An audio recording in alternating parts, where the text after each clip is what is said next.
चलो, जब हम एक्सपेरिमेंटल फिजिक्स की बात करते हैं तो जीरो का क्या मतलब, कोई बता सकता है? जीरो का मीनिंग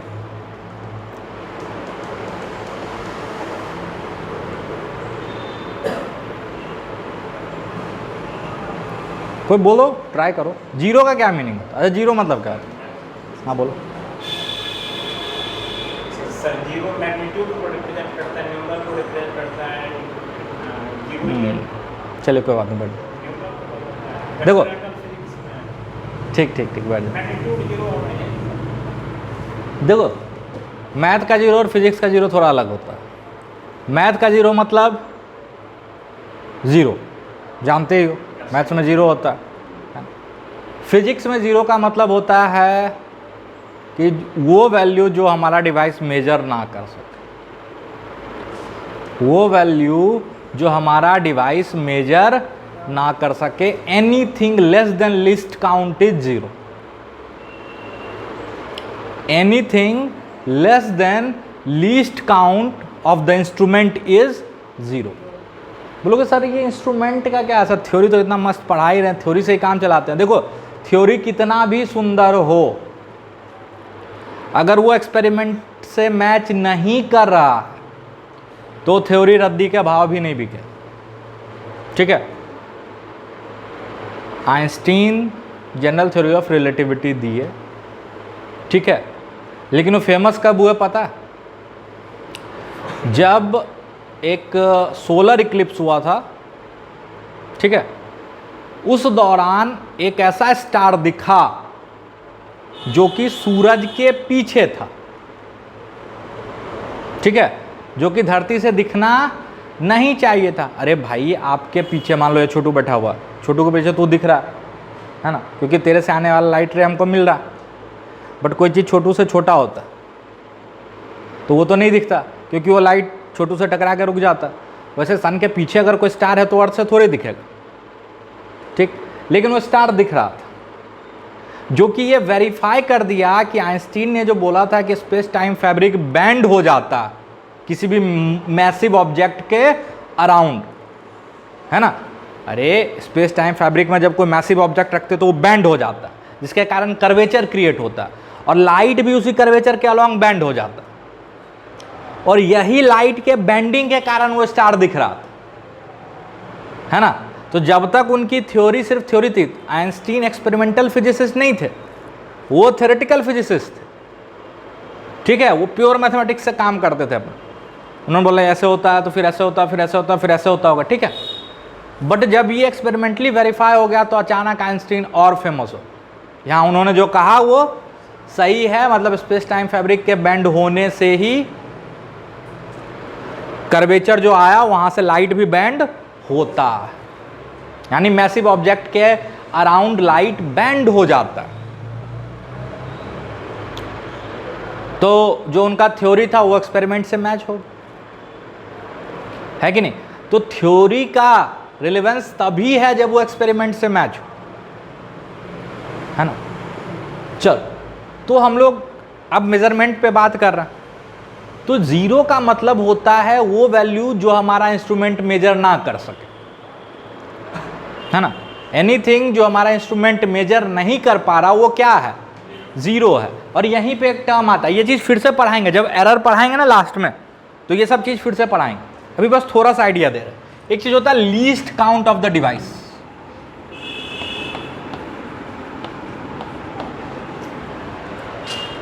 ये लीस्ट काउंट क्या चीज़ है मेरे भाई? तो लीस्ट काउंट वो सबसे छोटा वैल्यू है जो मेरा डिवाइस या मेरा इंस्ट्रूमेंट मेजर कर सकता। This is the smallest value or device or instrument can measure, is called least count of the device or instrument. जैसे आपके पास एक अमीटर है, अमीटर करंट मापने के काम में आता, 9th-10th में भी पढ़े होगे इसलिए चर्चा कर रहे हैं। Ammeter is a device which is used to measure electric current। ये तो आता है ना, ऐसा नहीं कि ammeters और ये क्या होता, पहली बार सुने, है ना, राधे श्याम बेहोश हो गया, ऐसा तो कुछ नहीं। ammeter सुने हो 9th-10th में भी, है ना। फोटो तो बना ही देते थे, गोला में ए लिख के चिपका दिए या मीटर मेजर कर रहा, उसके पीछे की कहानी नहीं जानते, वो अभी हम सिखाएंगे। मान लो आपका मीटर है, ठीक है, उस पर रीडिंग ऐसे है 0 1 2 3 4, बीच में कोई मार्किंग नहीं है, ध्यान से सुनना। उस आमीटर में ऐसे लगा हुआ reading 1 ampere 0 ampere 2 ampere 3 ampere 4 ampere, बीच में कोई रीडिंग नहीं है, मतलब वो कोई मार्किंग बीच में नहीं है। मतलब ये कैसे मेजर करेगा, 0 से 1 1 से 2, फिर बताएगा 3 एम्पेयर करंट हो गया 4 एम्पेयर करंट हो गया, ऐसा बताए। तो अगर कोई भी रीडिंग इस आमीटर को जो 1 से छोटा होगा उसको ये मेजर नहीं कर पाएगा। अगर उस आमीटर के थ्रू 0.2 एम्पियर का करंट भी फ्लो कर रहा है उसको पता नहीं चलेगा, क्योंकि 1 एम्पियर के बाद ही उसमें कुछ रिस्पॉन्स आएगा, है ना। फिर 1.3 भी है तो 1 ही मेजर करेगा, 1.4 है तो भी 1 ही मेजर करेगा। समझ में आ रहा है? This is the least count, this is the least count, वो लीस्ट वैल्यू, मिनिमम वैल्यू जो आपका डिवाइस मेजर कर सकता है। एक और एग्जांपल देते हैं इससे बेटर, क्योंकि एमीटर अभी आप लोग देखे नहीं हो, शायद स्कूल में कुछ बच्चे देखे होंगे, कुछ नहीं भी देखे होंगे। वेइंग मशीन देखो जिस पे खड़ा होता है और आपका वेट बताता है, देखो ना। तो आप लोग किस वेइंग मशीन पे खड़ा होते हैं, जिस पे सोना नापते हैं? नहीं, वो आपका जो वेइंग मशीन होता है जब उस पर खड़े हो गए, इलेक्ट्रॉनिक आजकल जो आता है उसमें लिखा आता है कैलिब्रेट होता है, पहले कैलिब्रेशन लिखा था C। उसके बाद गौर करना वो वेइंग मशीन या तो 50 के मल्टीपल में या 100 ग्राम के मल्टीपल में वो बताता है रीडिंग, है ना। जैसे 85.1 kg, 85.2 kg, 85.3 kg, ऐसे रीडिंग ले रहा है। तो उसका लीस्ट काउंट 100 ग्राम का हो गया, उसका लीस्ट काउंट क्या हो गया? 100 ग्राम्स, ठीक है। वो अब 85.1 से 2 के बीच में जो गया वो अनसर्टेन वैल्यू, ठीक है। तो जब भी वो डिवाइस मेजर करेगा उसका लीस्ट काउंट क्या हो गया? 100 ग्राम या 50 ग्राम मान लो, थोड़ा सा और प्रिसाइज है तो 50 ग्राम के टर्म में चल रहा, ठीक है। तो उस पे एक पेपर पिन उठा और रख दो, पेपर पिन उठा के रख देना, देखना उस 0 का 0 ही रहेगा। विश्वास नहीं है तो घर पे करके देखना, नहीं तो कल हम लेते आएंगे वेइंग मशीन, यहाँ करके दिखा देंगे, so that you believe it, है ना। पेपर पिन या ये चौक भी रख देंगे तो शायद रीडिंग नहीं दे। तो क्या इस चौक का वेट 0 है? बट उस वेइंग मशीन, उस इंस्ट्रूमेंट के लिए इसका वेट 0 है। बात समझ में आई? तो फिजिक्स में 0 का मतलब 0 नहीं होता, वो जो कुछ भी हमारा डिवाइस मेजर नहीं कर पाए वो 0 है। नहीं समझ में आया कुछ भी? वेइंग मशीन का एग्जांपल कल हम लेके भी आएंगे और आपको दिखा भी देंगे, हम आज ही लाते भूल गए अचानक से, ठीक है। जो बाथरूम स्केल उसको बोलते हैं, जो सिंपली हम लोग यूज करते हैं ना, that is called bathroom scale, है ना। तो क्या होता है ना, मतलब यहाँ तो वो कल्चर नहीं है, फॉरेन वगैरह में कल्चर है, सबके बाथरूम में वो स्केल होता है ना, जब रोज जाते हैं नहाने से पहले अपना वेट मेजर करते हैं एक बार, ठीक है। ये कल्चर टाइप का एक तरह से अपने आप को फिट रखने का एक तरीका है, ठीक है, कि अरे इतना ग्राम बढ़ गया, इतना ग्राम घट गया। तो वो हम कल ला के आपको दिखाएंगे कि उस पर चौक रखने से कोई रीडिंग नहीं आती है, एक पेपर पिन डाल देंगे। डज दैट मीन कि पेपर पिन का कोई मास नहीं है? बट उस इंस्ट्रूमेंट के लिए उसका मास 0। तो क्या 0 बोले तो क्या एग्जैक्ट 0 होता है फिजिक्स में? इस पर एक बार नहीं बहुत बार चर्चा कर चुके हम, है ना, डायरेक्टली और इनडायरेक्टली शुरू से इस पे बात हो रही है। आज थोड़ा अच्छे से कर रहे हैं, फिर एरर पर आएंगे तो और अच्छे से करें। तो 0 का मतलब क्या हुआ? कॉपी में लिखते जाओ, कहानी नहीं सुना रहे हैं महाभारत की तरह। तो तुम लोग तो रोज पढ़ते हो हमसे, हिंदी इंग्लिश उर्दू फारसी लिखो ना भाई। हिंदी में भी बहुत कुछ हम बोल दिए कि 0 क्या है, वो वैल्यू जो हमारा डिवाइस मेजर नहीं कर सके। लीस्ट काउंट क्या है? तो वो मिनिमम वैल्यू जो हमारा डिवाइस मेजर कर सकता है। समझ में है? वो मिनिमम वैल्यू जो हमारा डिवाइस मेजर कर सकता है। फिर एक टर्म हम लोग जो यूज करेंगे, अच्छा, उसको बोलते हैं सेंसिटिविटी। क्या बोलते हैं? Sensitivity.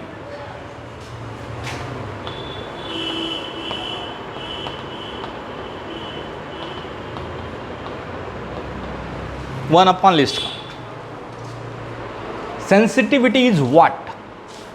It is 1 upon list count. Less the value of list count, more sensitive is the device. Less the value of least count, more sensitive is the device. हाँ बोलिए। Less the value of least count, more sensitive the device is. यहां से देखो ना, least count कम करेंगे तो sensitivity ज्यादा, sensitivity is inversely proportional to least count. What does that mean? इस पे बात करें, ठीक है। और एक चीज होता है एक्यूरेसी।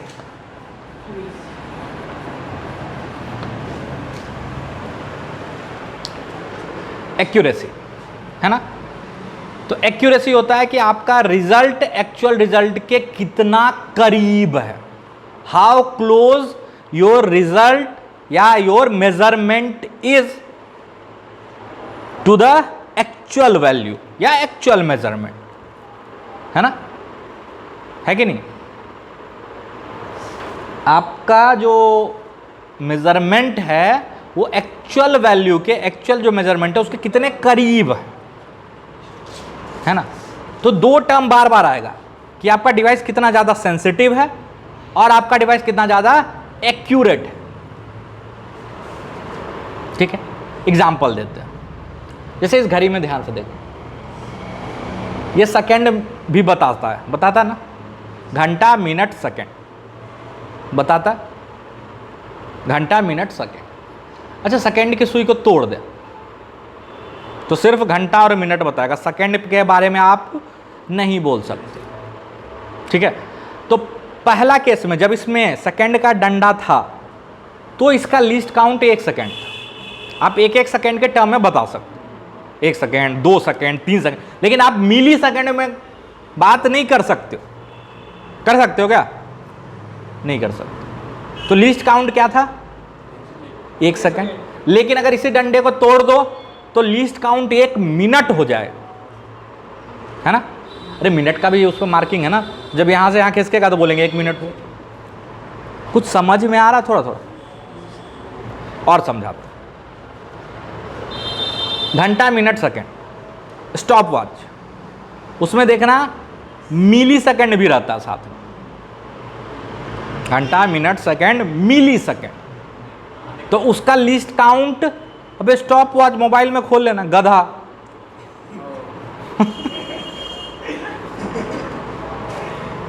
आजकल तो मोबाइल में मिलता है, कहाँ देखेंगे सर? मोबाइल खरीद लिया, उसमें है क्या पता नहीं, है ना। क्या तो मोबाइल पे तो टिकटॉक बनाते हैं, है कि नहीं।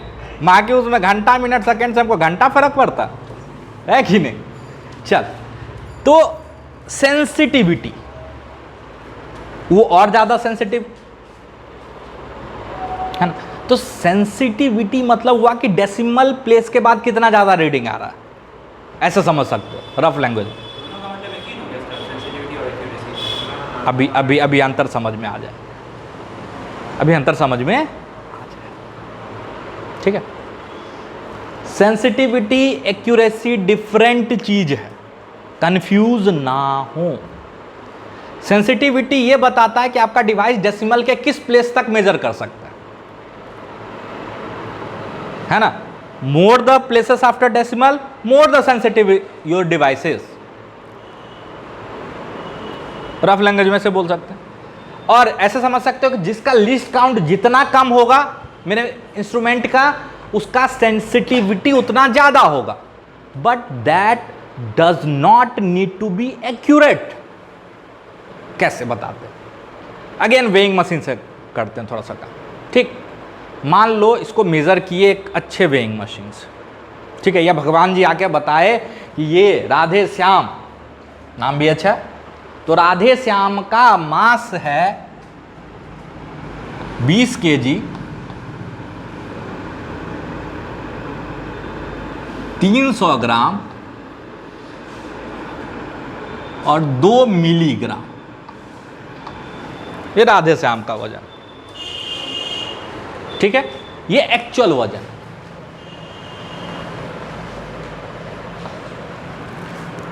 कोई दिक्कत? कोई दिक्कत? चलो, राधे श्याम को ले गए हम, ये तो भगवान जी बताएं, हम सही एग्जैक्ट है ना। राधे श्याम को ले गए कहाँ पे? जहाँ भूसा नापते हैं, भूसा तोलते हैं ना, देखो वहाँ पे राधे श्याम को चढ़ा दिए। बोला कि राधे श्याम का वजन उसके हिसाब से आया लगभग 20 केजी। ठीक है, आगे कुछ नहीं बताया, बोला 20 केजी का है बच्चा। ठीक है, ये कौन तौला?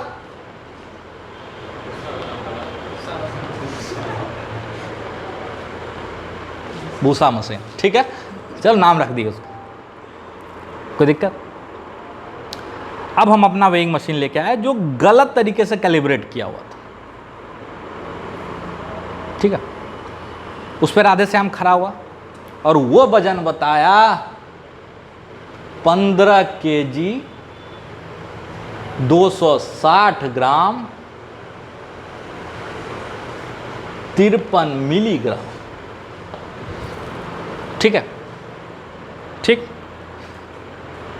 ये देखो केजी भी बताया, ग्राम भी बताया, मिलीग्राम भी बताया, मतलब इसका लिस्ट काउंट बहुत छोटा है, ये मिलीग्राम तक मेजर कर पा रहा है ना। डिवाइस बहुत सेंसिटिव है, बट क्या ये रिजल्ट एक्यूरेट है? नहीं, रिजल्ट ये एक्यूरेट है ज्यादा। तो आप रिजल्ट के कितने करीब हो, that is the accuracy part. और डेसिमल प्लेसेस के बाद कितना डिजिट तक जा रहे हो, अगर इसको डेसिमल के टर्म में लिखो तो 15 पॉइंट क्या लिखोगे? कन्वर्ट भी करना नहीं आता, देखो ना शकल देख रहा, तू भी कन्वर्ट कर लेगा ना, 6 में है ना, जल्दी से करके बताओ तो उसको। केजी में कन्वर्ट करना, केजी में। अबे तू भी कर बेशरम, मर जाओ। अबे इसको केजी में कन्वर्ट करना है पूरे को। हाँ,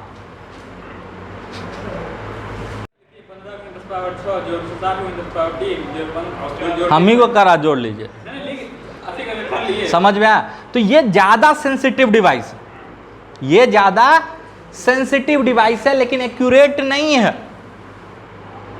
और ये भूसा मशीन एक्यूरेट है, सेंसिटिविटी कम है। वैसे ही जिस घड़ी में, इस घड़ी का अगर सेकेंड का सुई तोड़ दें तो इसकी सेंसिटिविटी घट जाएगी। लेकिन मान लो टाइम ठीक ठाक बता रहा, जैसे अभी बज रहा है 5:10, तो रफली बता सकते हो।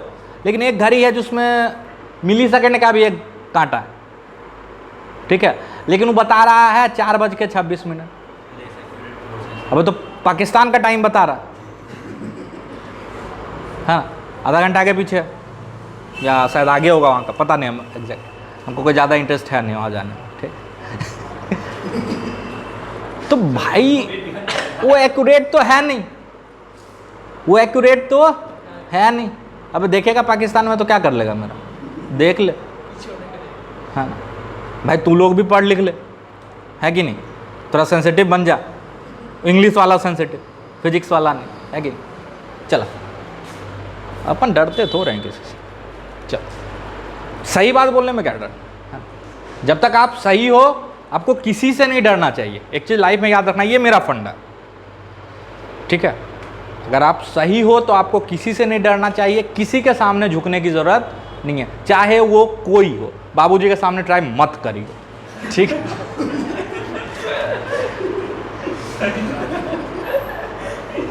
ठीक है ना, कि सर बताए थे, हमको लग रहा है ये चीज़ सही नहीं है, हम नहीं झुकेंगे आपको, फिर दिक्कत हो सकता है। ठीक है, मतलब बता रहा है लाइफ का एक फंडा।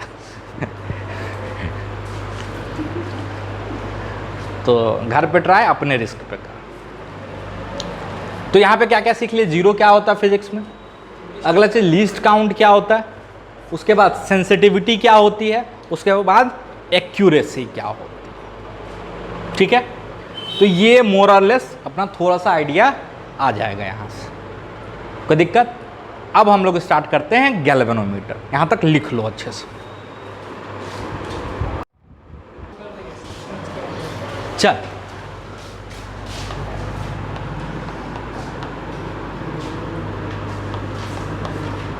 देखो अभी जो डिवाइस हम लोग पढ़ने वाले हैं गैल्वेनोमीटर, इसी को हम लोग बोलते हैं मूविंग क्वाइल गैल्वेनोमीटर। क्या बोलते हैं?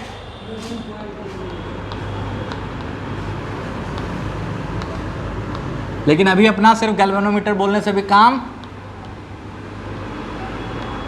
मूविंग क्वाइल गैल्वेनोमीटर का प्रॉपर वर्किंग हम लोग को पढ़ना, बट इस चैप्टर में नहीं, एमईसी में, मैग्नेटिक इफेक्ट ऑफ करंट में। ठीक है, प्रॉपर पूरा अच्छे से, क्योंकि इस पे जेई 2 बार सवाल पूछ चुका, 2 या 3 बार सवाल आ चुका है डायरेक्ट मूविंग क्वाइल गैल्वेनोमीटर। तो अच्छे से पढ़ना इसका वर्किंग पूरा डिटेल में, अभी नहीं। ठीक है, अभी तो ओवरव्यू, बाहर बाहर से क्या जरूरत है हम अपने को वो जानना। ठीक है, तो गैल्वेनोमीटर करंट मेजर करता है। क्या मेजर करता है? सर अमीटर क्या करता है? अबे मेन जो डिवाइस है ना अपना, वो गैल्वेनोमीटर ही है। बाकी चाहे वोल्ट मीटर हो, आमीटर हो, पोटेंशियोमीटर हो, है ना, सब इसी का मॉडिफाइड वर्जन। रियल डिवाइस कौन है? गैल्वेनोमीटर। देखना सब में यही आएगा, आमीटर में भी यही आएगा, वोल्ट मीटर में भी यही आएगा, पोटेंशियोमीटर में भी यही आएगा, है ना। तो सच्ची कहानी तो यही है। कौन है सच्ची कहानी? गैल्वेनोमीटर, है ना। बाकी तो बस इसी पे चोंगा पहना देंगे, कोई दिक्कत? तो गैल्वेनोमीटर करंट मेजर करता है। क्या मेजर करता है? करंट। जनरली काफी सेंसिटिव होता है गैल्वेनोमीटर, है ना, मतलब इसका लीस्ट काउंट काफी कम होता है, और ये करंट मेजर जनरली हम बोल रहे हैं। अब सवाल में दे दे कि 1 एम्पियर का गैल्वेनोमीटर है, तो बोलना मत कि गलत है, सवाल देने वाला भगवान है कि नहीं। जनरली गैल्वेनोमीटर किस ऑर्डर का करंट मेजर करता है? तो ये 10 माइक्रो एम्पियर या 10 मिली एम्पियर के ऑर्डर का करंट मेजर करता है। ठीक है, तो सोच सकते हो कितना सेंसिटिव डिवाइस है ना। ये इस ऑर्डर का करंट मेजर करता है। ये देखने में कुछ आपको ऐसा दिखेगा,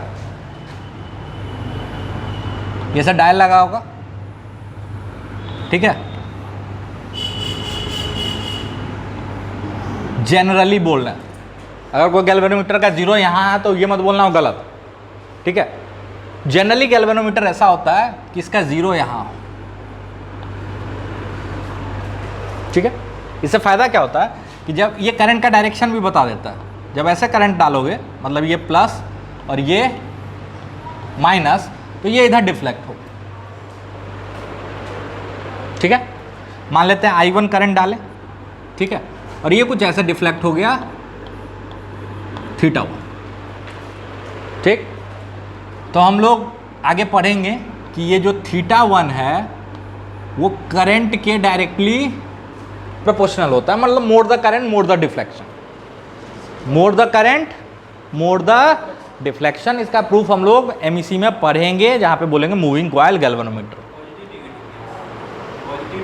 मतलब करंट इधर से गया इधर से निकला, है ना। तो ये जनरली ऐसे मूव करेगा, और करंट का डायरेक्शन उल्टा कर दोगे तो ये डंडा उल्टा मूव करेगा। मार्किंग दोनों तरफ लगा होता है, 0 से इधर भी और 0 से उधर भी। अब इसके डिफ्लेक्शन के डायरेक्शन से आप करंट का डायरेक्शन बता सकते हो, है ना, और मार्किंग भी रहता है, इतना मिली एम्पेयर, इतना मिली एम्पेयर, इतना मिली एम्पेयर। कोई दिक्कत? अरे कोई दिक्कत? अच्छा, इसमें क्या क्या दिया हुआ रह सकता है, आपको क्या क्या जानकारी दी रह सकती है। एक जो जानकारी आपको दी रह सकती है वो दिया रहता है ऐसे, IG बोलते हैं इसको जनरली। क्या बोलते हैं? IG। इसको बोलते हैं करंट का वो वैल्यू जिस पे गैल्वेनोमीटर फुल डिफ्लेक्शन शो कर रहा है ना।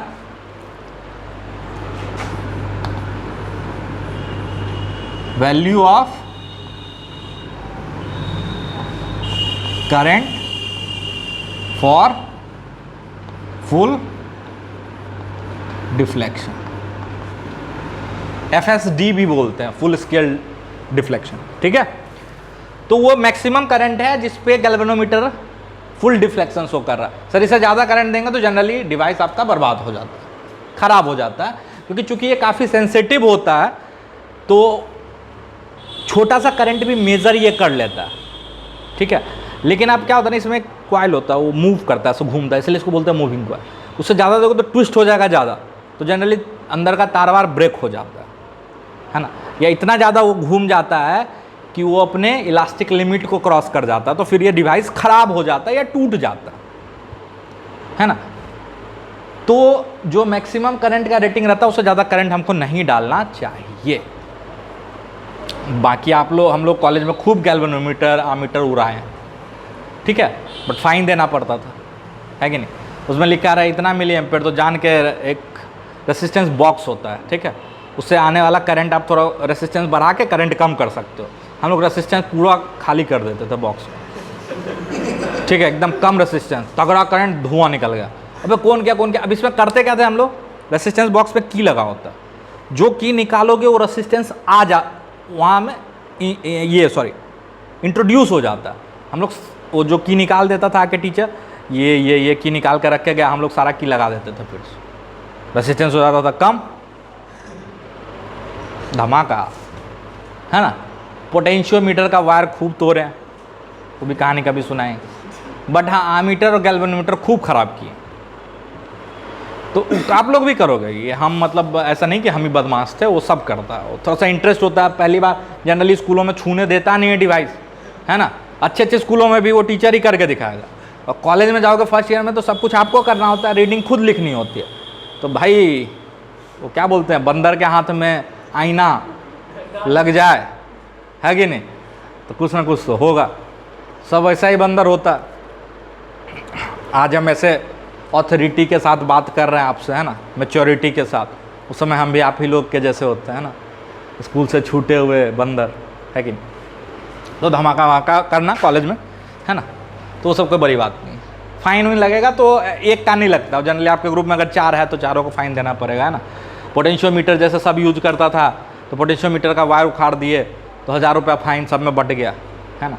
आता है 10 रुपया में वायर, 15 रुपया में, लेकिन फ़ाइन तो लेगा कॉलेज वाला दमदार। प्राइवेट कॉलेज में तो और लेता है, गवर्नमेंट कॉलेज में फ़ाइन थोड़ा कम चलता है, प्राइवेट कॉलेज में 10 रुपये का सामान में 1000 रुपया फ़ाइन लगता है, ठीक है। फ़ाइन तो फ़ाइन ही होता है कि नहीं। अब टिकट 10 रुपया का नहीं कटाओगे, फ़ाइन कितने का कटता है, 400 रुपया 500 रुपये का है। IG is the maximum value of current for full deflection, कोई दिक्कत। FSD भी बोलते हैं इसको, फुल स्केल डिफ्लेक्शन करंट, कोई दिक्कत।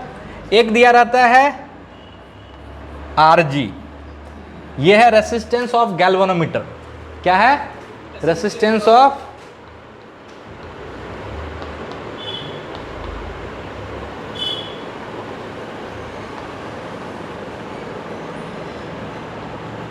एक दिया रहेगा आपको N, number of divisions, number of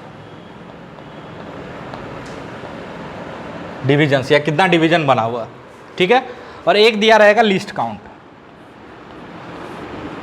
अच्छा, इस तीनों में इस तीनों इंफॉर्मेशन में कोई 2 देगा तो तीसरा आप निकाल सकते हो, ठीक है। लीस्ट काउंट अब बोलोगे कैसे निकलेगा। मान लो नंबर ऑफ डिवीजन दिया हुआ है, नंबर ऑफ डिवीजन दिया हुआ है 100 और IG दिया हुआ आपको मान लो 10 एम्पियर। 10 एम्पियर पे ये फुल स्केल डिफ्लेक्शन शो करता है, तो लीस्ट काउंट क्या हो जाएगा, तो लीस्ट काउंट हो जाएगा 10/100, 0.1 एम्पियर, है कि नहीं। बात समझ में आ रहा। लेकिन जनरली कहानी है मिली एम्पेयर में चलता, तो यही हो जाएगा 0.1 मिली एम्पेयर, है कि नहीं बात। अरे 100 डिवीजन उस पर बना हुआ, और मान लो 10 एम्पेयर में पूरा घूम जाता 100 डिवीजन, तो हर डिवीजन का वैल्यू क्या रहा होगा, 0.1 एम्पेयर के बराबर रहा। अरे रहा होगा कि सिंपल, ये तो छोटू बता देगा, बताएगा ना। अरे 100 डिवीजन है और पूरा यहाँ से यहाँ का वैल्यू मान लो 10 एम्पियर है, तो एक डिवीजन का वैल्यू कितना होगा, 10/100। अच्छा बता दें, तुम समझा देंगे हम, ठीक। यहाँ तक की कहानी समझ में आई पक्का, तो जल्दी से नोट डाउन कर लो। और जनरली ये सब लिख लेना कि थोड़ा सेंसिटिव डिवाइस होता है गैल्वेनोमीटर, है ना। तो इसीलिए हमको ज़रूरत होती है आमीटर की। अब जैसे हमको करंट मापना है 10 एम्पेयर तक का, 20 एम्पेयर तक का, तो इसमें कुछ मॉडिफिकेशन करते हैं। क्या करते हैं? कुछ मॉडिफिकेशन करके आमीटर बनाते हैं। क्या बनाते हैं? क्योंकि ये बहुत सेंसिटिव होता है, ये मेज़र ही करंट कर सकता है 10 मिली एम्पेयर, उससे ज़्यादा मेज़र करना होगा तो सर्किट में करंट 1 एम्पेयर है, 2 एम्पेयर है, 4 है, 10 है, तो इस डिवाइस से काम नहीं चलेगा, ये तो मिली एम्पेयर में उड़ गया। तो इसमें कुछ मॉडिफिकेशन करके एक नया डिवाइस बनाते हैं, आमीटर बोलते हैं, जो ज़्यादातर करंट मेज़र करने के काम में आता है। ठीक है, बट उसके अंदर भी रहता क्या है? गैल्वेनोमीटर। कैसे रहता है, क्यों रहता है, अभी सब समझाएंगे। उसके अंदर भी लेकिन रहता क्या है?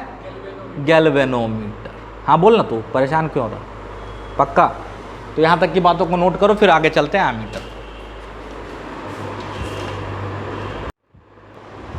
एक टर्म और लिख लो, कभी कभी यूज में आता है, that is called current sensitivity of A galvanometer. ठीक है, गैल्वेनोमीटर का जो करंट सेंसिटिविटी होता है वो डिफाइन किए गए थीटा बटे आई। थीटा बटे आई मतलब कितना घूमा और कितने करंट पे घूमा, है ना। तो ये हो गया basically deflection per unit current, है ना। इसी को बोलते हैं current sensitivity, deflection per unit current. मान लो छोटे करंट पे ज़्यादा डिफ्लेक्शन हो रहा है, that means device is more sensitive, है ना। ये आप भी समझ सकते हो ना कि एकदम छोटा सा करंट डाले फिर भी ये ऐसा मूव कर गया, तो मतलब छोटा करंट भी पकड़ लेता है कि नहीं, तभी तो डिफ्लेक्शन शो करने लगा। अब एकदम धीरे से इतू सा मूव किया कि आपको दिखाई नहीं, तो वो लेस सेंसिटिव होगा, है ना। या मूव भी नहीं किया, भेड़िए की तरफ पड़ा हुआ, भैंस की तरफ, है ना, 2 मिली एम्पेयर करंट गुजर भी गया तो उसको पता ही नहीं चला, है ना। तो जितने कम करंट पे अगर ज़्यादा डिफ्लेक्शन शो करता तो डिवाइस ज़्यादा करंट सेंसिटिव हो, है कि नहीं। तो ये टर्म आता है कई बार, ठीक है, इसलिए हम बता दिए। अब जैसे आपको इन्फॉर्मेशन कैसे दे सकता है कि एक गैल्वेनोमीटर जो है वो फुल स्केल डिफ्लेक्शन शो करता है, और फुल स्केल कितना है? 100 डिवीजन का। कितना है? एक गैल्वेनोमीटर है जिसमें नंबर ऑफ डिवीजन कितना है? 100, और वो फुल स्केल डिफ्लेक्शन शो करता है 1 एम्पियर पे। कितने पे? 1 एम्पियर पे। तो इसकी करंट सेंसिटिविटी क्या है? इसकी करंट सेंसिटिविटी क्या है? तो आप बोलोगे क्या कि चूंकि 1 एम्पियर पे ये पूरा घूम जाता है, यानी कितना डिवीजन घूमता? 100 डिवीजन। अच्छा, यहाँ एंगल भी यूज कर सकते हो, डिवीजन भी यूज होता, तो इसका करंट सेंसिटिविटी हो जाएगा 100 डिवीजन पर एम्पियर। 100 डिवीजन पर एम्पियर। 1 एम्पियर में ये 100 डिवीजन घूम जाता है कि नहीं। तो अच्छा खासा सेंसिटिव डिवाइस है।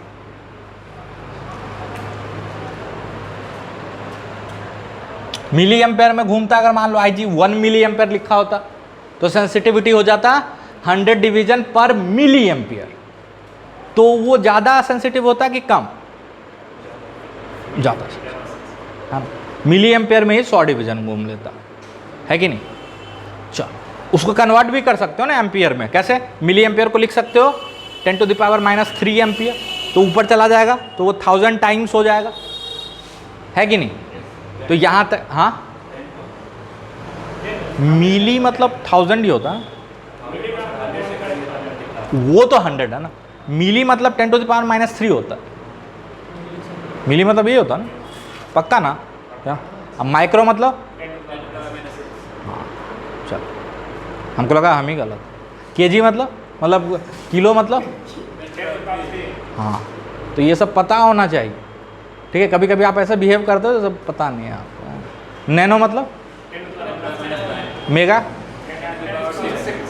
10⁻⁶ मेगा।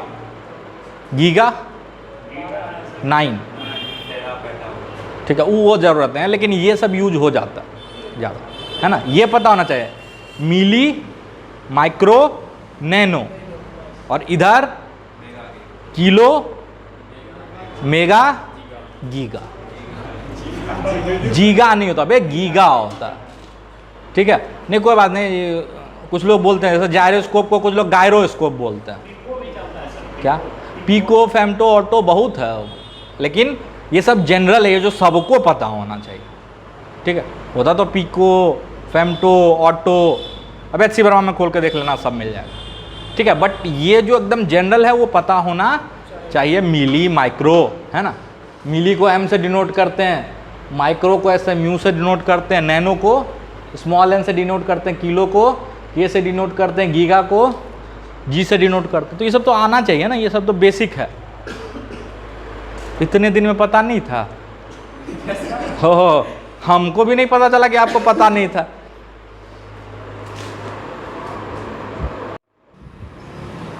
चलो, अगला अपना इंस्ट्रूमेंट आ रहा है जिसको बोलते हैं आमीटर, ठीक है। क्या बोलते हैं इसको? आमीटर। करंट मेजर करता है और जनरली ज़्यादा जब करंट बड़ा हो तो आमीटर यूज में लेते हैं, ठीक है। इसमें क्या क्या इन्फॉर्मेशन अगेन आपको दिया हुआ रहेगा, तो आई मैक्स दिया रहेगा, है ना, ये फुल स्केल डिफ्लेक्शन करंट भी बोलते हैं, है ना, FSD current, number of division दिया रहेगा, है ना। तो यहाँ से लीस्ट काउंट निकाल लोगे आप, अरे निकाल लोगे। और क्या दिया रह सकता है? आपके आमीटर का रेसिस्टेंस दिया रह सकता है। अरे बना तो आमीटर भी कॉइल से ही है ना, कॉइल से ही बना है ना, तो उसका खुद का भी तो कुछ रेसिस्टेंस होगा। तो ये सब इंफॉर्मेशन आपको दिया हुआ रह सकता है, ठीक है। अब एक छोटा सा सवाल ऐसे ही पूछते हैं, ठीक है। मान लो एक आमीटर है जिसमें 100 डिवीज़न, कितना है? 100 डिवीज़न, और फुल स्केल डिफ्लेक्शन करंट मान लो 10 एम्पियर, हाँ 10 एम्पियर, ठीक है। और लिस्ट काउंट कितना हो जाएगा आप ही बता दो? 0.1 एम्पियर, और इसका रेसिस्टेंस खुद का दिया हुआ मान लो 4 ओम। क्या दिया हुआ? 4। यहाँ तक में कोई दिक्कत? अब एक सर्किट कुछ ऐसा, ध्यान से देखते जाना।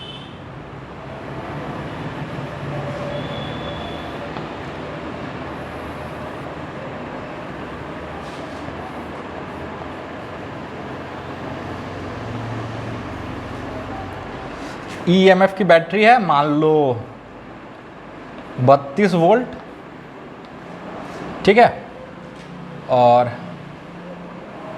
ये 6 है, ये 2 है, कोई दिक्कत? ऐसे जोड़ोगे तो हम आपसे अगर पूछें कि 6 ओम रेसिस्टर से कितना करंट गुजरेगा, 6 ओम रेसिस्टर से कितना करंट गुजरेगा, अगर ये नहीं बना पा रहे हो तो इससे ज़्यादा दुर्भाग्यपूर्ण कुछ भी नहीं है। 4 एम्पियर करंट गुजरेगा, अरे 4 एम्पियर गुजरेगा, है कि नहीं? अब हम बोलते हैं आपसे कि देखो ये 6 ओम रेसिस्टर से जो करंट गुजर रहा है, ध्यान से सुनना, इस 6 ओम रेसिस्टर से जो करंट गुजर रहा है वो तुम इस आमीटर से मेजर कर दो, ठीक है। तो अगर आमीटर से करंट मेजर करना तो लॉजिकली सोचना कि जो करंट इसमें गुजरे वही आमीटर से गुजरे, तब तो वो सही से बताएगा कि हाँ इससे कितना करंट गुजर के आया, है ना। तो इसलिए आमीटर को सीरीज में कनेक्ट करते हैं, किसमें? सीरीज में। जिस रेसिस्टर से करंट पता करना है उसके साथ सीरीज में लगा देते हैं। ऐसे तो ये कॉमन सेंस वाली बात है, बट लिख लो, लोग लिखवाते हैं इसलिए हम भी लिखवाते हैं कि जिस रेसिस्टर से करंट मेजर करना हो उस रेसिस्टर के साथ सीरीज में लगा देते हैं आमीटर को, है ना। Ammeter is connected in series with the resistor through which current is being measured. English में बोले, हिंदी में बोलते हैं आमीटर को उस रेसिस्टर के साथ सीरीज में लगा दो जिससे करंट मेजर करना है। बाकी और भाषा मुझे आती नहीं, ठीक है।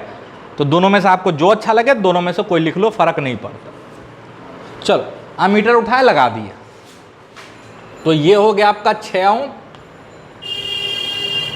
ये आपका आमीटर,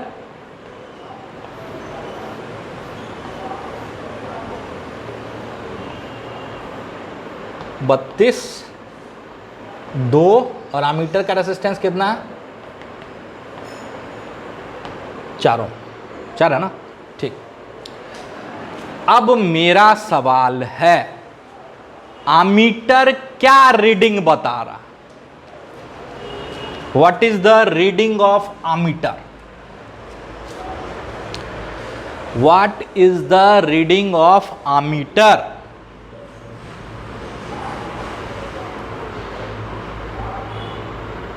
एकदम बेसिक है, 2 4 2 6 6 12 12 32/12, तो करंट सर्किट में कितना जा रहा होगा, उसको आई डैश बोल लेते हैं, 32/12, 4 तिया 12, 4 8 32, ये 2.6 के आसपास आएगा क्या, 6 7,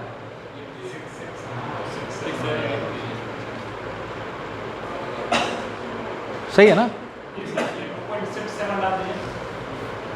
लगभग इतना। अगर हम आपसे पूछें कि किस डिवीजन पे होगा आपका निडल,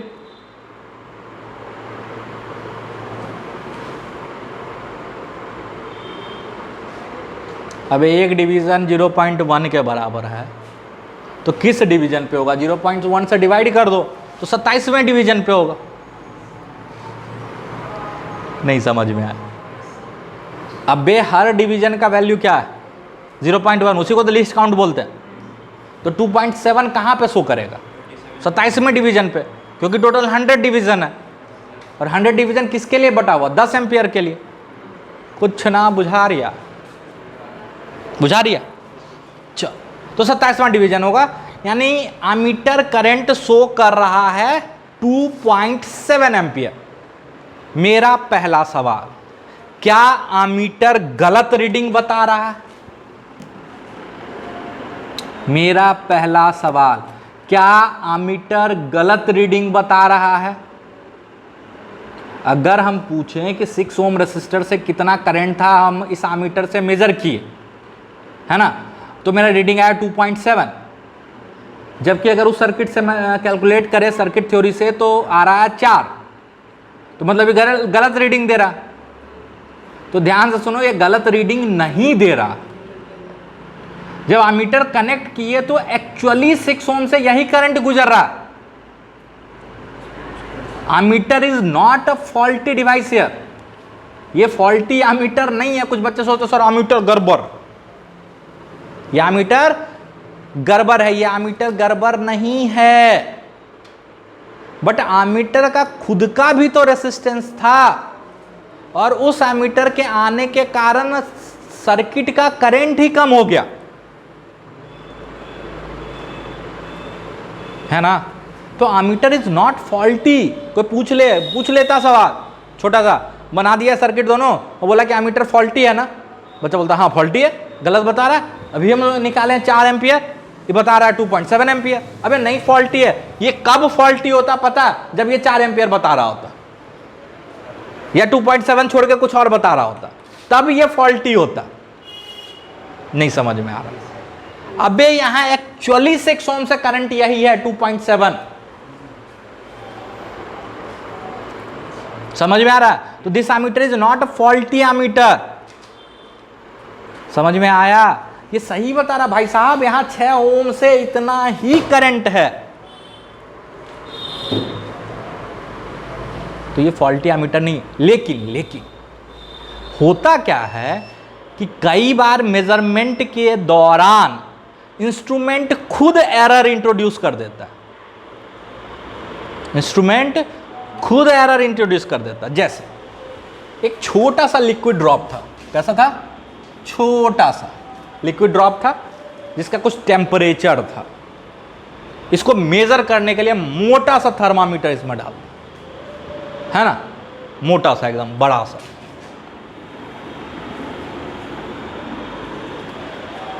है ना। पता होगा क्या, थर्मामीटर करता क्या है पता है? बता देता। थर्मामीटर बेसिकली क्या करता है कि आप जिस भी ऑब्जेक्ट के संपर्क में उसको लाते हो तो वो थर्मल इक्विलिब्रियम में आता है, जीरोथ लॉ है ना। तब तक हीट ट्रांसफर होगा जब तक कि दोनों का टेम्परेचर सेम नहीं हो जाए, और जब टेम्परेचर सेम हो जाता है तो इसका रीडिंग रुक जाता है, तो बता देता है कि टेम्परेचर ये है। लेकिन जैसे यहाँ पे बड़ा मोटा थर्मामीटर लिक्विड के संपर्क में लाओगे तो ये लिक्विड का हीट उसमें ट्रांसफर होने लगेगा, जिसके कारण लिक्विड का टेम्परेचर डाउन हो जाएगा। और जब थर्मामीटर फाइनल रीडिंग दे रहा होगा तो वो रीडिंग कम दे रहा होगा। तो क्या थर्मामीटर फॉल्टी है? नहीं, एक्चुअली उस समय उसका रीडिंग वही हो चुका है। तो इस केस में कैसा, हमको छोटा सा पतला थर्मामीटर लें कि उसको लगाते ही उसका टेम्परेचर इसके बराबर हो, बहुत ज्यादा हीट ट्रांसफर ना हो, वो थर्मामीटर खुद लफड़ा नहीं करे। तो ये गड़बड़ थर्मामीटर नहीं है ना। लेकिन इतना बड़ा था कि इसका जो मरकरी का लेवल उठने के लिए जो हीट चाहिए था वो इसी से ले लिया और इसका टेम्परेचर गिरा दिया। और जब तक इक्विलिब्रियम में आएगा नहीं, जब तक इसका टेम्परेचर घट के और इसका बढ़ के बराबर नहीं होगा, तब तक उसका रीडिंग चेंज होता रहेगा। समझ में आया? तो कई बार ऐसा ही होता है कि आपका इंस्ट्रूमेंट ही एरर इंट्रोड्यूस कर देता है। तो इससे कैसे बचे? तो इसके लिए प्रॉपर इंस्ट्रूमेंट लें। जैसे सोना नापने के लिए सोना वाला वेइंग मशीन लेंगे जिसका लीस्ट काउंट बहुत कम हो, है ना। अब भूसा वाला मशीन पे एक कान वाला ऐसे खोल के रख दिया, 0 किलो ले जाइए सोना, है ना। एक ईटा लाया सोना का आधा किलो, वो भी रख दिया, कुछ नहीं हुआ, ले जाइए फ्री में, कोई वजह नहीं इसका, काम चलेगा। उसके लिए और प्रिसाइज और सेंसिटिव इंस्ट्रूमेंट चाहिए हो। तो इस एमीटर को कैसे अच्छा बनाएंगे, क्या करेंगे नहीं करेंगे, अब उस कहानी पे आएंगे। लेकिन समझ में आया कहानी कुछ कुछ, थोड़ा थोड़ा, पक्का, लिटिल लिटिल, थोड़ा थोड़ा, तो नोट करो यहां पे।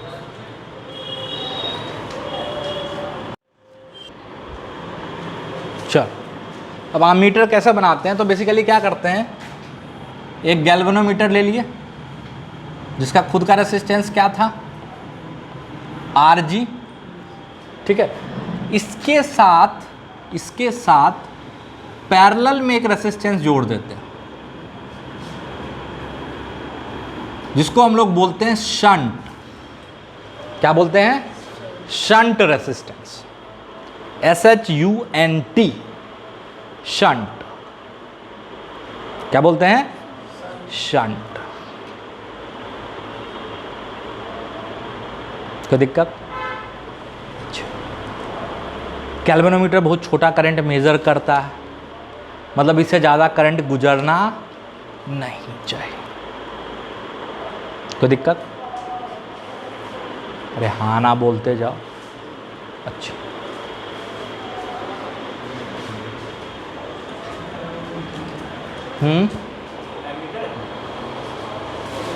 गैल्वेनोमीटर है, उसमें शंट लगाए हैं और ये पूरा डिवाइस अब हो गया आपका एमीटर।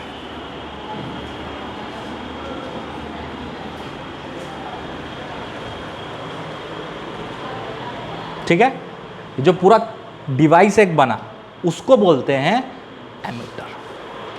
ठीक है, शंट करता क्या, ध्यान से सुनो।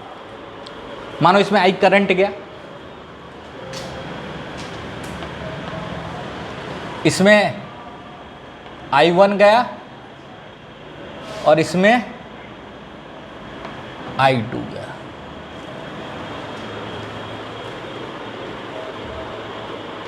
ठीक है, चलो। अच्छा ये बताओ, I1 प्लस I2 I, और एक और इक्वेशन आपके पास है, I1 RG बराबर I2S। ये कहां से आया सर? अबे सिंपल सा है, दोनों पैरेलल में लगा हुआ है तो पोटेंशियल डिफरेंस सेम होगा ना। या एक चीज और बताए थे, अब तक याद भी हो जाना चाहिए, करंट इनवर्स रेशियो में बढ़ता है पैरेलल में, वही है। तो यहां से I2 क्या हो जाएगा, I1 RG बटे S, इसको उठा के यहां रख दो,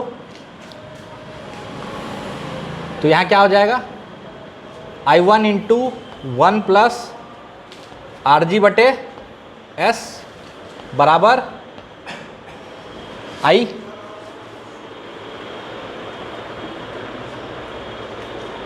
होगा, तो यहां से I क्या आ जाएगा, S plus RG by S into I1, where I1 is the current through galvanometer, where I1 is the current through galvanometer. I1 वो करंट है जो गैल्वेनोमीटर से गुजर रहा। अच्छा, RG का वैल्यू तो आपको दिया हुआ रहता है, ठीक है, आप जो गैल्वेनोमीटर उठाओगे उसका कुछ रेसिस्टेंस होगा, that means RG is given, but ये शंट रेसिस्टेंस तो हम चूज कर सकते हैं, गिवन है बे, ये तो हम चूज कर सकते हैं। और हम इसको ऐसे चूज करते हैं कि ये जो पूरा का पूरा फैक्टर है, ये पूरा फैक्टर 1 से तो बड़ा है, ये तो सबको दिख रहा होगा, S प्लस RG बटे S दिख रहा है। हम शंट का वैल्यू ऐसे चूज कर सकते हैं कि इसका वैल्यू 1000 हो जाए, कर सकते हैं, बिल्कुल कर सकते हैं। S का वैल्यू बहुत कम रखो, इसका वैल्यू बहुत ज़्यादा हो जाएगा, है ना। तो शंट का वैल्यू वेरी करा के ये जो फैक्टर है हम इसका वैल्यू वेरी करा सकते हैं, अरे करा सकते हैं। जैसे मान लो एक पर्टिकुलर केस में मेरा इसका वैल्यू 1000 है, कितना है, 1000, ध्यान से सुनते जाना। और हम जो एमीटर यूज कर रहे हैं, सॉरी जो गैल्वेनोमीटर यूज कर रहे हैं, उसका कहानी सुनाते हैं। उसका IG है मान लो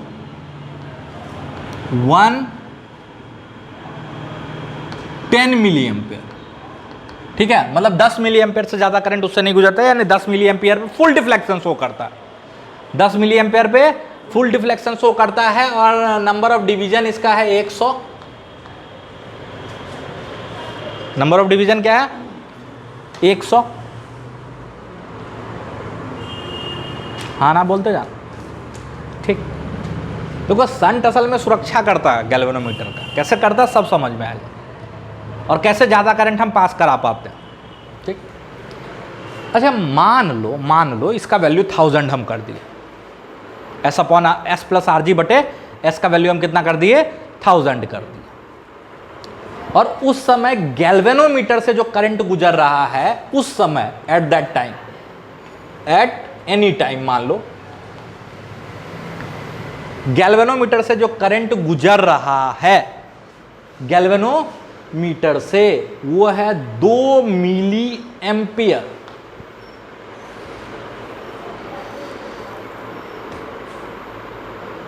कितना है, 2 मिली एम्पियर। कोई दिक्कत, अगर 2 मिली एम्पियर करंट गुजर रहा है गैल्वेनोमीटर से, तो टोटल I कितना करंट होगा,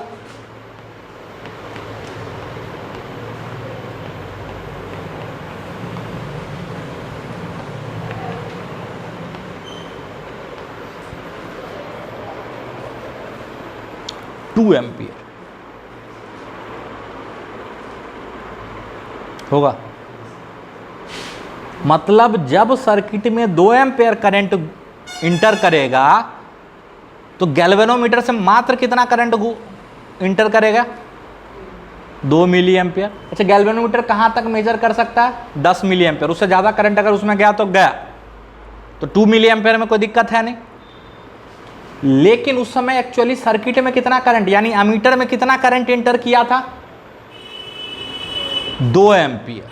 कितना किया था, 2 एम्पियर। अब हम क्या करते हैं पता है, इसको बोलते हैं कैलिब्रेशन। क्या बोलते हैं, कैलिब्रेशन। अगले बार अगर मान लो किसी टाइम में 5 मिली एम्पियर करंट है,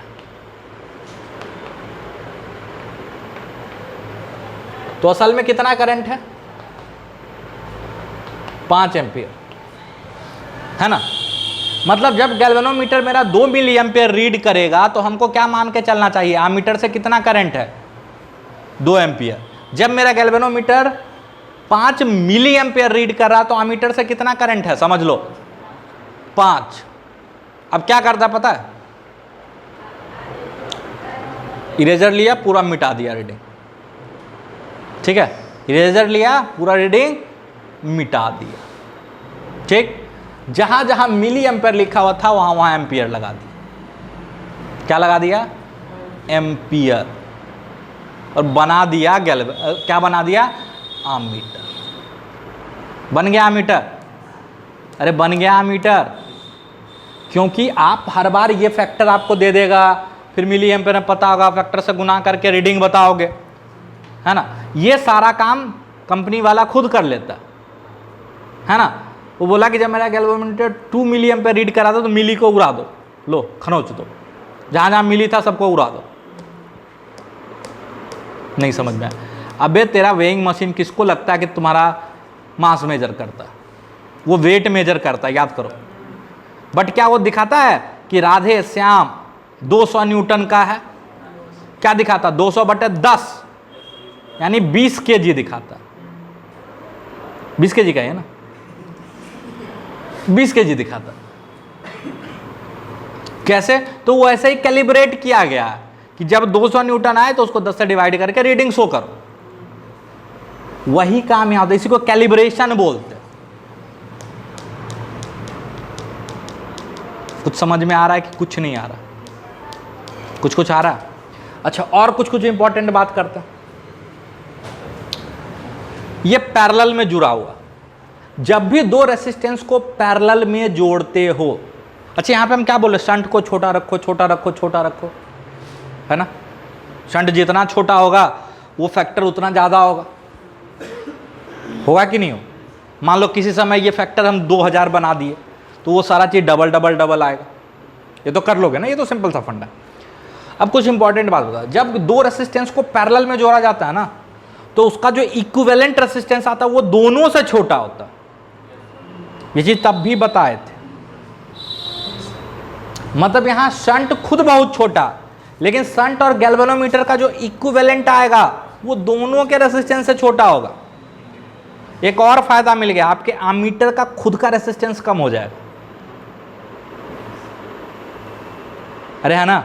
और दूसरा तो बहुत छोटा है, तभी तो फैक्टर बड़ा हो रहा, मतलब आपका आमीटर का रेसिस्टेंस बहुत कम होगा, और जितना कम होगा उतना कम एरर इंट्रोड्यूस करेगा।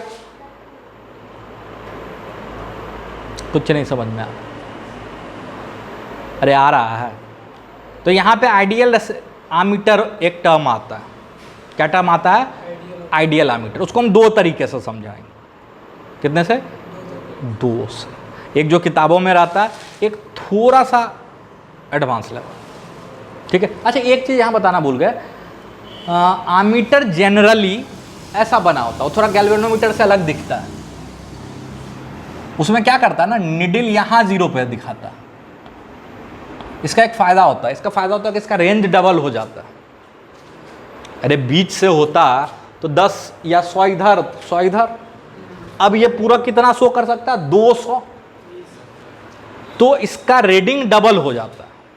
लेकिन इसमें एक चीज होता है, क्योंकि इसमें एक ही तरफ घूम सकता है तो इसमें आपको करंट का डायरेक्शन ध्यान में रखना पड़ता है, तो इसमें सिंबल भी लगा होता है जनरली, प्लस माइनस। अब आप बोलोगे सर उल्टा लगा देंगे तो खराब हो जाएगा,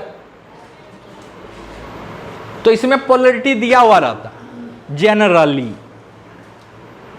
अदरवाइज गैल्वेनोमीटर की तरह अगर दे दिया बीच वाला आमीटर, वैसा भी आमीटर होता जो दोनों तरफ मूव करे, तो उसमें डायरेक्शन भी बताएगा और वैल्यू भी बताएगा। बट इसमें सिर्फ वैल्यू बताएगा क्योंकि डायरेक्शन आप पहले से फिक्स कर रखे हो, उसमें प्लस माइनस का सिंबल लगा होता, लाल और काला, है ना। जो इनपुट होता है ना उसमें लाल और काला सिंबल लगा होता है। कोई दिक्कत, गैल्वेनोमीटर में दोनों काला ही रहता है, ठीक है। किसी में कोई डाल दो कोई फर्क नहीं पड़ेगा, इधर डालोगे तो करंट ऐसे घूमेगा, ऐसे उलट के डालोगे तो ऐसे घूम जाएगा। तो एक फंडा तो यहाँ। अच्छा यहाँ से थ्योरेटिकली जो किताबों में दिया रहता है, जो किताबों में दिया रहता है कि ये जो करंट है, ये कोई रेसिस्टेंस लगा हुआ था, इसके थ्रू करंट मेजर करना है ना, इसके थ्रू करंट मेजर करना है, तो इसके थ्रू करंट एक्चुअल करंट के करीब कब जाएगा? जब इसका रेसिस्टेंस कम होगा, ओवरऑल रेसिस्टेंस कम होगा। इसका ओवरऑल रेसिस्टेंस का वैल्यू क्या आएगा आप ही बताओ? इसका ओवरऑल आएगा RGS बटे R प्लस S। अरे होगा। जब शंट रेसिस्टेंस जीरो की तरफ टेंड करेगा, जब शंट रेसिस्टेंस जीरो की तरफ टेंड करेगा तो आमीटर का रेसिस्टेंस भी किधर टेंड करेगा? जीरो की तरफ, है ना। When shunt resistance tends to zero, resistance of ammeter tends to zero, इसी को बोलते हैं आइडियल आमीटर। क्या होता है? Ideal ammeter. यानी जनरली जब आइडियल आमीटर लिखा हो तो उसका मतलब है कि आमीटर का रेसिस्टेंस जीरो है, मतलब बहुत छोटा रेसिस्टेंस का शंट यूज किया गया होगा, है ना। अगेन फिजिक्स में बहुत छोटा का मतलब एग्जैक्ट जीरो होता नहीं, कंपैरेटिव टर्म होता है। मतलब जो आपका वो रेसिस्टेंस है बाहर वाला, उसके मुकाबले काफ़ी छोटा होना चाहिए। तो एक इंटरप्रिटेशन तो ये भी दिया रहता बुक में, और दूसरा इंटरप्रिटेशन है कि उसके मुकाबले छोटा होना चाहिए, वो भी हम दिखा देते हैं। पहले यहाँ तक लिख लो। हाँ, लेकिन जनरली किताबों में रहता है कि जब शंट रेसिस्टेंस जीरो हो जाए तो अमीटर का रेसिस्टेंस जीरो हो जाता है, टेंड्स टू जीरो हो जाता है, इसी को बोलते हैं आइडियल आमीटर।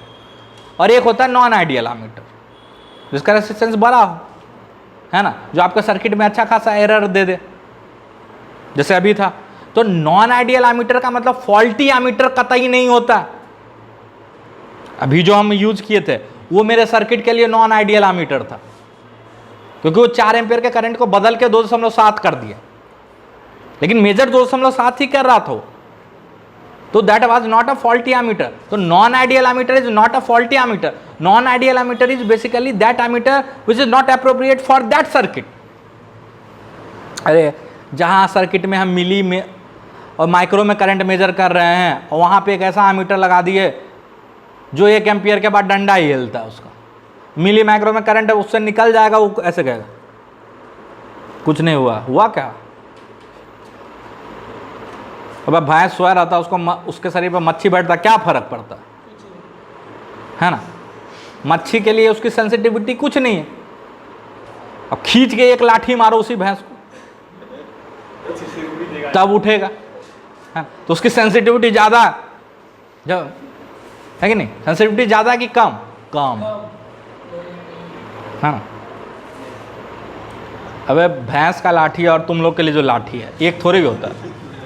तुम लोग वाला लाठी से भैंस को मारो, भैंस का मच्छी लगता है ना, पूछ ऐसे उठाएगा, एक बार ऐसे झटक देगा। अब भैंस वाला लाठी से तुमको खींच ले एक लाठी जोर से, डॉक्टर मनीष कुमार के यहाँ रहोगे, है ना। तो इन चीज़ों को समझो, इन चीज़ों को थोड़ा थोड़ा समझो। यहाँ तक बात समझ में आ रही? देखो ये गैल्वेनोमीटर खुद कितना करंट मेजर कर सकता था?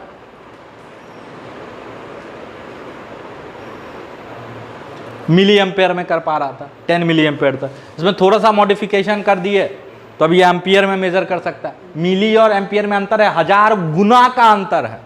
आपको लगता है क्या मिली, क्या एम हटा दो, अबे एम नहीं बे, 1000 गुना है। समझ में आ रहा? ये कुछ हो ना बुझा।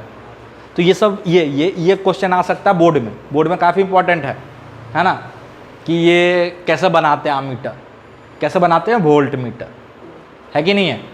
फिर आपको एक आमीटर दे देगा, उसको वोल्ट मीटर में कैसे कन्वर्ट करता है। तो ये सब चीज़ आना चाहिए। आमीटर कैसे बनाया, स्टेप समझ में आ गया। गैल्वेनोमीटर में एक शंट रेजिस्टेंस लगाते हैं जो काफ़ी छोटा होता है ना, सच दैट कि अगर शंट का वैल्यू 0 की तरफ टेंड करे तो उस सिस्टम का आमीटर का भी रेजिस्टेंस 0 की तरफ टेंड करेगा तो वो आइडियल आमीटर हो जाएगा, है ना। बाकी ये मल्टीप्लिकेशन फैक्टर होता है कि सर्किट का करंट जो होगा वो गैल्वेनोमीटर के करंट का कितना गुना होगा, S प्लस RG बटे S। अगर हम आपसे पूछ ले कि ये जो गैल्वेनोमीटर हम यूज किए आमीटर बनाने के लिए, ये मैक्सिमम कितना एम्पियर तक का करंट मेजर कर पाएगा, तो आप बोलोगे कि सर ये जो आमीटर है वो मैक्सिमम करंट तब मेजर कर रहा होगा जब गैल्वेनोमीटर से भी मैक्सिमम करंट गुजर रहा होगा, Ig, और Ig कितना है 10 मिली एम्पेयर, तो यहाँ 10 रख दो और ये कितना हो जाएगा 1000। तो मतलब ये जो आपका अमीटर बना वो कितना तक का करंट मेजर कर पा रहा है, 10 एम्पियर तक का। तो आपके नए जो आपका जो नया अमीटर बना उसका रेंज क्या हो गया 10 एम्पियर। अब उसके लिए लीस्ट काउंट पूछ ले तो क्या हो जाएगा आप ही बताओ। 100 डिवीजन तो रहेगा ही, डिवीजन थोड़ी चेंज हो गया, 100 डिवीजन बना हुआ लेकिन अब की बार करंट 10 एम्पियर तक मेजर कर रहा है, तो लिस्ट काउंट हो जाएगा 10 एम्पियर बटे 100 यानी 1 एम्पियर। अच्छा पहले लिस्ट काउंट क्या था,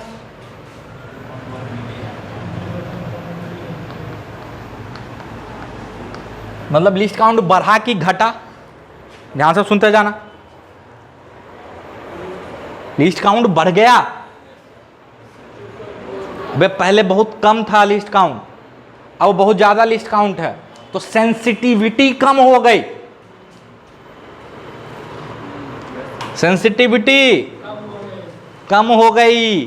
पहले पहले क्या था लिस्ट काउंट 0.1 यही था ना, 0.1 मिली एम्पेयर करंट जाता होगा तो एक डिवीजन मूव कर जाता होगा। अब 0.1 एम्पेयर करंट जाएगा तो एक डिवीजन मूव करेगा। समझ में आ रहा? तो सेंसिटिविटी कम हो गई, सेंसिटिविटी कम हो गई। अब मेरा एक सवाल है, ऐसे यहाँ पे पूछ लेते हैं, लिख भी लेना। यहाँ पे हम गैल्वेनोमीटर में कुछ मॉडिफिकेशन किए तो उसकी सेंसिटिविटी कम हो गई ना। क्या हम इसकी सेंसिटिविटी बढ़ा सकते हैं? क्या हम इसकी सेंसिटिविटी बढ़ा सकते हैं? सोच कर बताना। जैसे हम सेंसिटिविटी कम कर दिए, अरे कर दिए ना, क्या हम सेंसिटिविटी बढ़ा सकते हैं?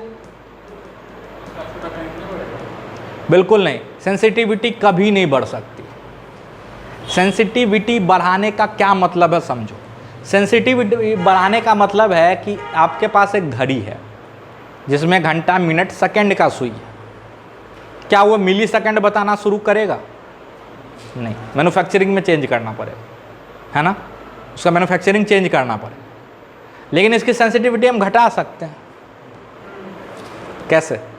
सेकंड का तोड़ देंगे और कम सेंसिटिव करना, मिनट भी तोड़ दो 5, फिर 5 से थोड़ा आगे तो अंदाजा लगा 5 4 के बीच में कुछ बज रहा हो, है ना, तब सिर्फ घंटा बताएगा 4 5 6। तो समझ में आ रहा? तो सेंसिटिविटी कम हो सकती है, सेंसिटिविटी बढ़ नहीं सकती। आप मेरे घर में जो वेइंग मशीन है उसको सोना नापने वाला थोड़ी बना सकते हैं, लेकिन सोना नापने वाले वेइंग मशीन अगर थोड़ा मजबूत है तो उस पर तुम चढ़ सकते अपना वजन नाप सकते हो। यही है, कोई रीडिंग देगा एकदम ग्राम मिलीग्राम तक एकदम, है ना, सोना के तरह, भले आप कचरा हो।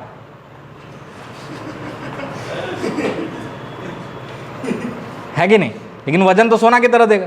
तो सेंसिटिविटी कम कर सकते हैं, बढ़ा नहीं सकते। बात समझ में आ रहा? कुछ नहीं समझ में आ रहा, ठीक है। तो ये सब इंपॉर्टेंट क्वेश्चन है। अगले क्लास में एमीटर थोड़ा सा और बचा हुआ वो करेंगे, उसके बाद वोल्टमीटर पोटेंशियोमीटर, ठीक है, और क्या बचेगा meter bridge. Voltmeter potentiometer and meter bridge. तो एक क्लास से 1.5 क्लास में इंस्ट्रूमेंट ख़त्म हो जाएगा, कैपेसिटर स्टार्ट कर दो। कोई दिक्कत? हमको लगता है कि यहाँ तक चीज़ें समझ में आ गई। इंस्ट्रूमेंट बहुत आसान होता है, इंस्ट्रूमेंट के सवाल बहुत आसान होते हैं और आता ज़रूर है ना। इजी लगा? इजी है, कुछ बेसिक चीज़ों को फॉलो करना है और सिंपल सर्किट है। यहाँ सर्किट भी बहुत टफ तो बन नहीं रहा, शंट को पैरेलल में लगा दिए और उसमें जब मॉडिफिकेशन करेंगे वोल्ट मीटर तो देखना गैल्वेनोमीटर के साथ सीरीज में जोड़ देते हैं, है ना, उसका रेसिस्टेंस बढ़ा देते हैं। जैसे यहाँ पे कम करते हैं ना रेसिस्टेंस, गैल्वेनोमीटर में बढ़ा देते हैं। तो इसका एक इंटरप्रिटेशन कल बताएंगे अमीटर का, है ना, कि जो आपका आमीटर का रेसिस्टेंस होना चाहिए वो आपके सर्किट रेसिस्टेंस जिसका मेजरमेंट करो उसके रिस्पेक्ट में काफ़ी कम होगा तो उसको आइडियल आमीटर बोलेंगे। और ऐसे किताबों में लिखा होता है कि जीरो ही कर दो एकदम, है ना, बट जीरो तो पॉसिबल ही नहीं है भाई। कॉइल है तो जीरो का कोई मीनिंग होता नहीं, तो इसका मतलब है टेंडिंग टू जीरो, इसलिए हम लिखते हैं, हम एग्जैक्ट जीरो तो लिखते भी नहीं। समझ में आ रहा? मतलब जितना छोटा से छोटा रखोगे उतना कम मिरर इंट्रोड्यूस करेगा। अब बात आता है छोटा से छोटा का क्या मीनिंग है, तो वो भी कलम समझा देंगे, कोई दिक्कत? तो यहाँ तक अच्छे से पढ़ के रीड आउट करके और ये सब सवाल एक बार खुद से कॉपी बनाओगे, बहुत आसान, ठीक है? पक्का इतना करके आओगे कल? चलो ठीक।